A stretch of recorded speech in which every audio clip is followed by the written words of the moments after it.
What up, you guys? We are here for our weekly romance oracle message. I am feeling so excited and I'm feeling really cozy. I just had a couple of handfuls of this like seasonal popcorn from Aldi. It's like one of those impulse purchase snacks. And the flavor is maple. It's like kettle cooked popcorn with maple drizzle. And then there's another bag that's kettle cooked popcorn with pumpkin spice drizzle.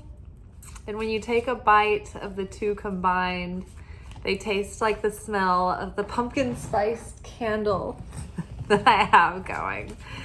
So I'm feeling very romantic for fall. Yes, the fall essence is in the air. But yeah, the handful of popcorn tastes just like the candle, but like in a good way, not in a bad way. All right, let's check in to see what we need to know for our love lives this week. See how we need to direct our energy and focus our attention. So y'all, just like using my life as an example to workshop through. I know we've had parent healing, like healing family issues coming up for the past few weeks, and healing mother issues coming up the past few weeks, and healing father issues. And I told the story recently in one of my videos about what a great lunch I just recently had with my mom. But tomorrow I'm going to dinner at my dad's house. So I am trying to take the advice of the cards and put it into action and not just think about it, but really act on it, right? Because if you want to, like, if you don't want to cast the pearls upon before the swine, that, you know, if you put pearls in front of swine, they're not going to take the pearls and do anything with them. You know, they can't really appreciate them. They can't use them. So wisdom not integrated is just like casting pearls before swine. So if you're not integrating the wisdom and changing your behavior and using it to add value, then it's going to waste. So I took the advice from the cards and I took initiative to reach out to my dad. And even though the initial phone call didn't go well, it went just as bad as it always might have gone. I started to slip back into the old perspective of feeling victimized and disappointed and leading to like low-level hostility later. And then instead of that, I was like, you know what? No, I'm not gonna let this bother me. It's just him. Like, it's not a reflection of me or my value or my merit. It's just fine. So I'm not gonna let it bother me or whatever. And I didn't let it bother me. And then within like the hour, his wife texted me and asked me if I wanted to come over to dinner this week. So I just thought that was really cool. That it was like an immediate. It was definitely like a test. It was like, okay, you know, you've been praying to improve this relationship with your parents. Like the cards are like, yes, do something to improve this relationship with your parents.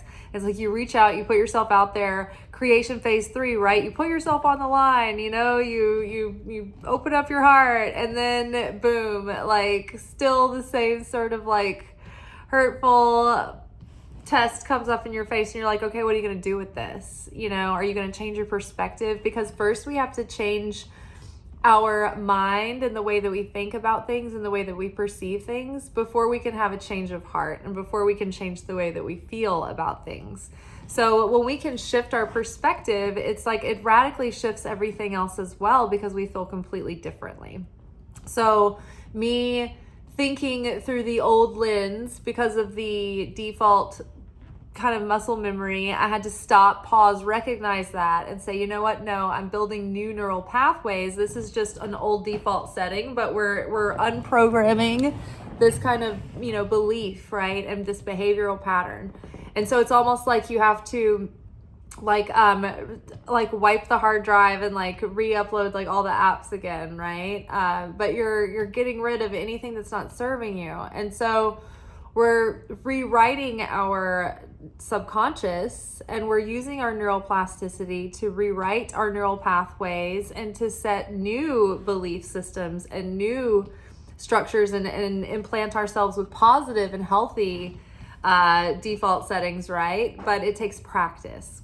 So that was something that I wanted to tell y'all that was a success story, in my opinion. And no matter how things go tomorrow, right, I might be tested again. You might be infuriating and insufferable. But I just decided, it doesn't matter. I'm just going to leave there having enjoyed the evening, and it was just going to go the way it is. And every step of the way, my ego has come up to make me want to be, I don't know, whatever, wherever it can get. It's like it's trying to find, it's like a little fault finder or a little booby trap layer of, ooh, are you going to take that personally? You're going to take this personally? It's like, no. And you can see it happening. And when you know it's happening, you're like, so sneaky. Like, you want to ruin this good thing that's happening. And you can see your ego sneaking in to try to sabotage good things that are coming in your life. And when you start to recognize it and call it out and shine a light on it, it like takes that power away from it, because you get then the opportunity to choose with sovereignty, okay, what is this life that I want to create, right? Because it's created in our micro decisions, in those little moment to moment gaps in time, right? Where we just have these thoughts that come to us, and we either entertain that thought and it takes us down a loophole, and that affects our day, right? What kind of hour did you just have? Well, I was daydreaming about gloom and doom. It's not even existing. I got offended by a fight that never happened. You know what I mean? Like, these are the hours of our lives. So we need to be able to like cultivate self-control and mindfulness, and trust.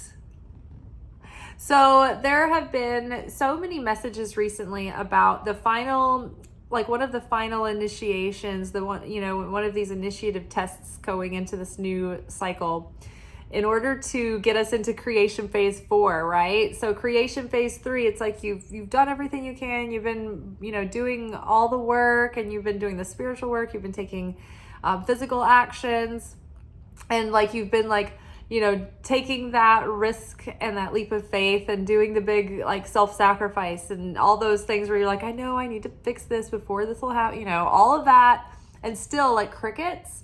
Well, this is that gap of time where you just have to keep doing it with certainty that no matter what happens, no matter what the outcome is, I'm going to show up in love. I'm going to show up and create. I'm going to show up and do my part. I'm going to show up and do this dream, because no matter what, I can't stop doing this dream, right? Like, it doesn't matter if this channel ever gets monetized or if it ever takes off and helps support me as an income, because I still feel like it's part of my purpose and I get so much fulfillment out of it. And so I can't stop doing it, even if there's no big win, so to speak. It's like, it's more about the journey. And so I think that we have to get into that place of trust and surrender in creation phase 3, where we're like, you know what? I'm just here to be a channel and a vessel for the light. And I just trust, and I let go. And I can't see the big picture, and I don't know what's best for me, honestly. But Creator does. Creator has that divine plan, and my higher self has an insight about that divine plan, because my higher self is already in the fulfillment of that. And so I can surrender and trust and know that I'm showing up and doing the best I can, and I'm giving my all, and I'm putting my heart into it, and I'm aligning my actions with that soul calling, and I'm trying to align my heart and my headspace there as well. And then you show up and do the best you can, and then the creator shows up and does creator's part, right? You're co-creating. But in order to kind of let things fall into place, you've got to like, the final ask is usually, okay, now surrender, let go. You've done everything you can, and now let go and trust that things are going to play out in the highest good for all. And the Creator, when you believe and you keep doing with that certainty and that acceptance of what it is, right? Let the chips fall where they may. Then the Creator can move through the situation, and you can activate the Creator within the situation. So trust. The situation is calling for you to have faith. All right, so have faith in your possibility of your vision of love and relationships for your life, whether they're romantic or not, right? It starts with, a universal ability to have healthy love and healthy relationships in our life. So that's good. Trust that and have faith. that your patterns and your paradigms can shift. Okay, what else do we need to know for this week? Let's see, what is this? Ooh, codependency. Okay, addictions are affecting your romantic life. So again, coming back up into this idea of facing your paradigms and dynamics with other people. We're all like in some spectrum of codependency. We're human beings, we need one another, and we're all not fully self-realized. So it's like we all have some of this somewhere.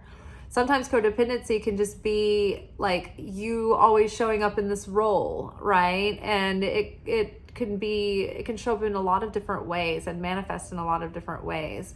But do you have addictive tendencies? Are you doing something compulsively? As I'm healing my relationship with my parents, I have to reevaluate, okay, how do I break the habit of showing up as the person that they want me to be, right? And just to people please and not be abandoned. But I can't abandon myself, right? And so breaking those patterns, those foundational defaults of codependent behavior, where you maybe want to keep the peace or maintain the status quo, whatever it is that you find yourself in. Maybe it's enmeshment, right? Maybe you feel very emotionally responsible for everyone else, even at the cost of your own comfort. And so remember, integrity is everything. And so even if we think that we're being good by self-sacrificing, if we're compromising our inner integrity for the sake of other people, then that's codependent and we're self-abandoning, right?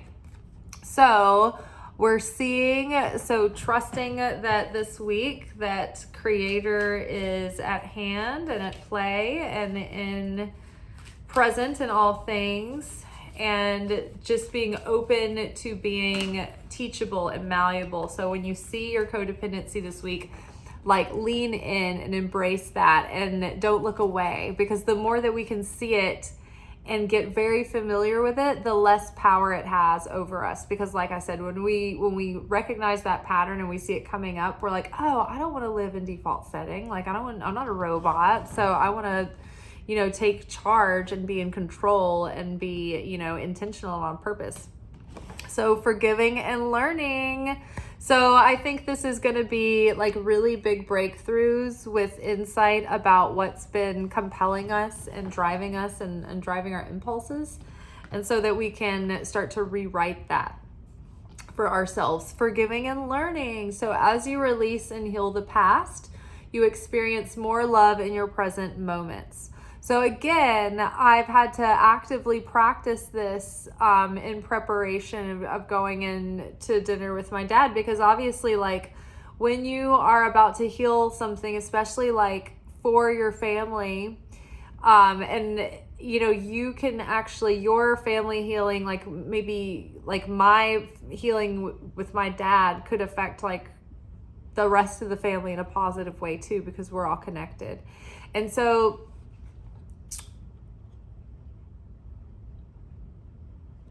going in and breaking these like generational curses and sins of the generation and healing these like, long root healing, the family,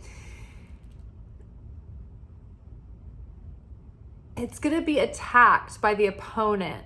So like every little thing that could come up to like make you, whatever this is for you, like healing family issues, like if you start to like have a better situation with a family member, that little voice of the ego is going to come up and try to get you to find fault with them, or try to make you feel victimized or take them personally, or it's going to try to sabotage the unity, right? Because when you create unity, it brings blessings in to your life. You connect with the blessings. But if you are creating strife and division, then it can separate you from those blessings.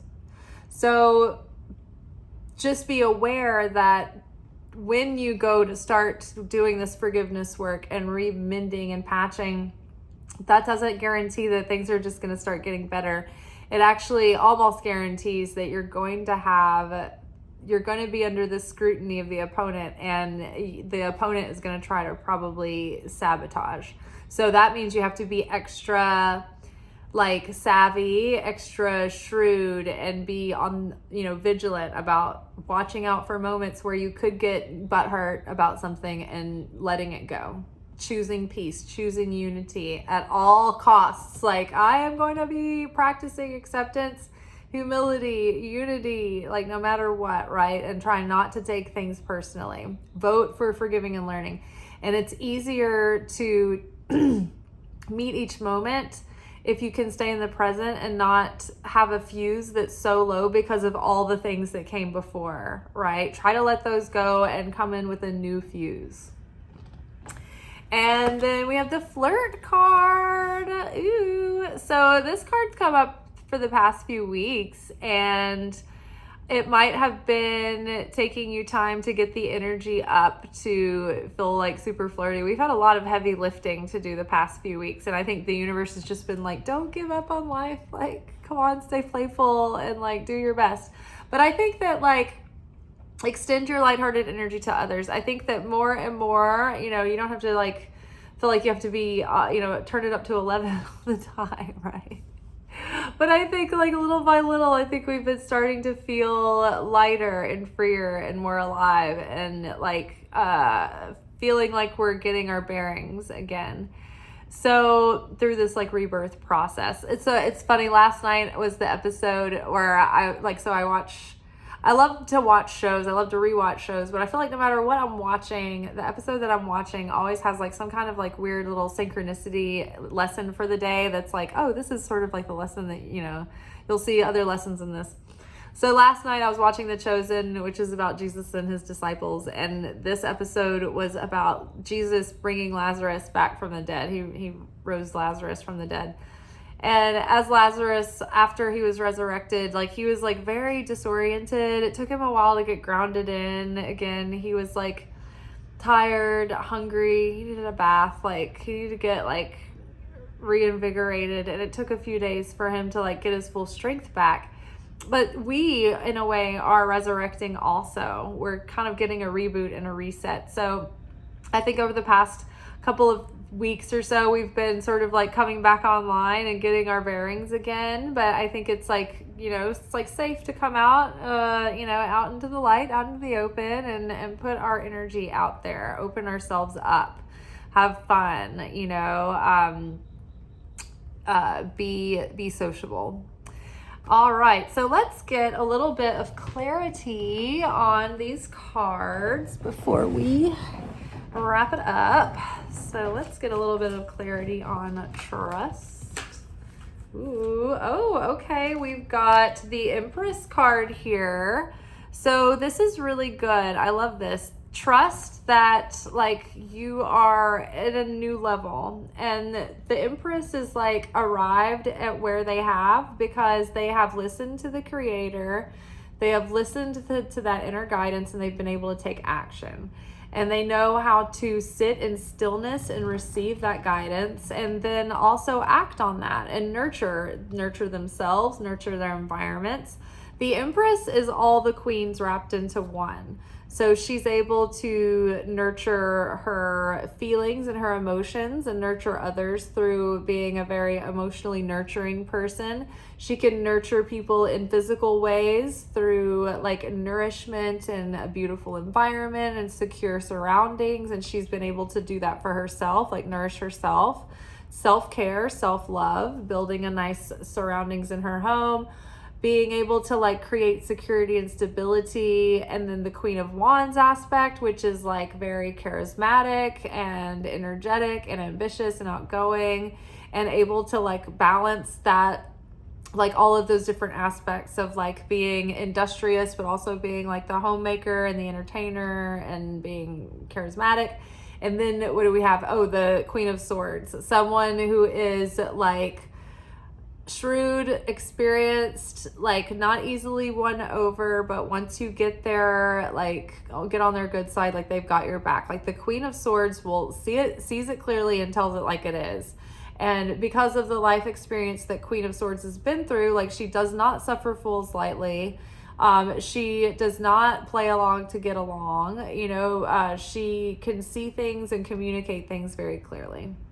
So all of these queens together are exhibited in the Empress. The Empress is like divine feminine in its most powerful essence, seated in their power.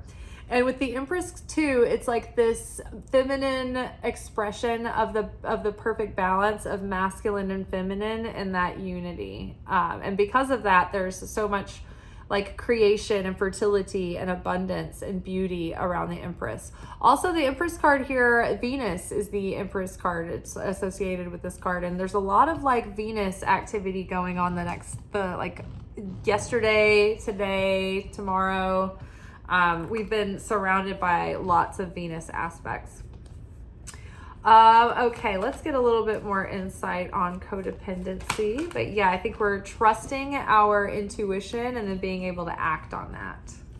Ooh, confronting our fears, confronting subconscious programming. This confrontation card, this is the Moon card.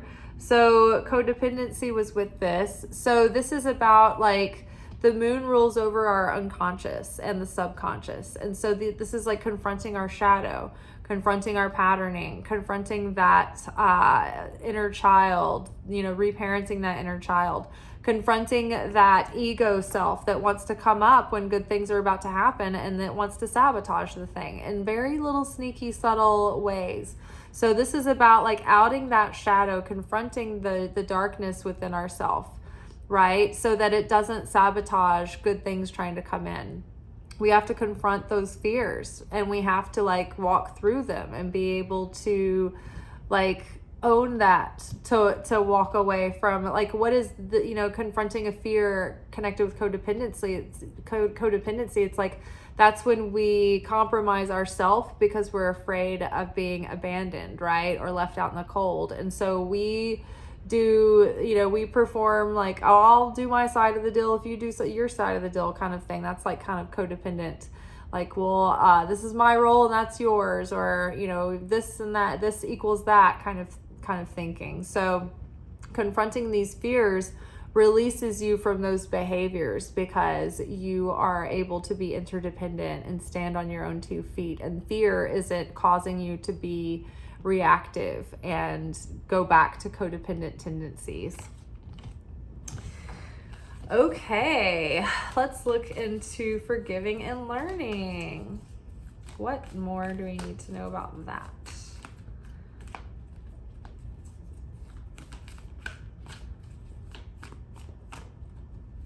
This card. Ooh, Blossom. I thought that I saw this card coming up earlier and it was the Empress card. So this is the Sun card. So forgiving and learning, like the more that we forgive, the more that this rebirth is just going to help us like have this awakening and a reset of mind, a reset of heart, a reset of spirit. Think about what a load off it is when you finally like set something right with someone important, especially if it were someone like, you know, close family members and people who had like those effects on foundational life paradigms, right? So forgiving, you know, in the deepest way that you can, the most layers that you can, the more that you can forgive, the more awakening and enlightenment and the more like reborn that you will feel, the more lighter you will feel, the more joy that you will feel, the more unencumbered, and like the better things will start going, and the bigger the blossoms of like blessings coming in. It'll just increase the magnetism of manifestation and creation and enlightenment and awakening and all of that. My foot is asleep. It feels like it's like a block of like concrete. Okay, and then flirt card. Flirt. What do we need to know about flirting? More insight on flirting. We have, ooh, okay, so 2 of Cups coming together, and we've got 6 of Swords. Healing begins. So this is good. So this is like the energy of, okay, so 6 of Swords is just coming past like a conflict, coming out of the storm, going towards like more peaceful shores, happier days ahead, coming together. The 2 of Cups is like, like starting like a meeting of like a kindred spirit, or like making a really good new friend, or a deepening of a friendship, or a deepening of a bond, or meeting a possible new love person, starting off small, light, right? Just, a little bit of flirting, getting to know a person, but like healing is beginning, right? So maybe, a lot of the self-work has been done. So now it's like, it's safe to start, putting yourself out there, and maybe taking things slowly, but keeping it light, keeping it fun. But healing is beginning, and so it's a good time to maybe like, you could have like fertile grounds to meet a kindred spirit and have a good shot at something healthy. Depending on, the person. So, and how, depending on a lot of things, but each situation is differently, so take this with a grain of salt. But putting yourself out there, like you've done some healing, like you're ready to start meeting people of good, like of your equal, of your kind, and see how it goes, right? All right, you guys, I am going to have a nice rest of my evening. I'm going to take a nice little ritual bath and eat something good. I can't decide whether I'm going to cook tonight or tomorrow and eat the last of my leftovers tonight, or I don't know what kind of energy I have. But I'm definitely going to eat some cheese and drink some wine. So I'm excited about that. So excited. All right, you all, I'll see y'all tomorrow for our weekend reflection message. And if you want to kind of get your eyes on that message earlier in the day, then if I were you, I would follow me on Instagram at Liz_Taylor_magic. And so on Monday, Wednesday, Friday, like midday, that's when I usually post our main like weekly readings, where we talk about our ongoing story that's not the romance reading and not the manifestation reading. All right, until then, peace be with y'all. Ciao. Thank you for watching. If you enjoyed this video and you got something out of it, then please give it a like. Subscribe to the channel. Turn on notifications to be notified of when I drop content. Like the videos, comment, share them. Anything that you do helps these messages get out to other people who need them. So you watching a video and taking an action on it actually makes a positive difference in someone else's life.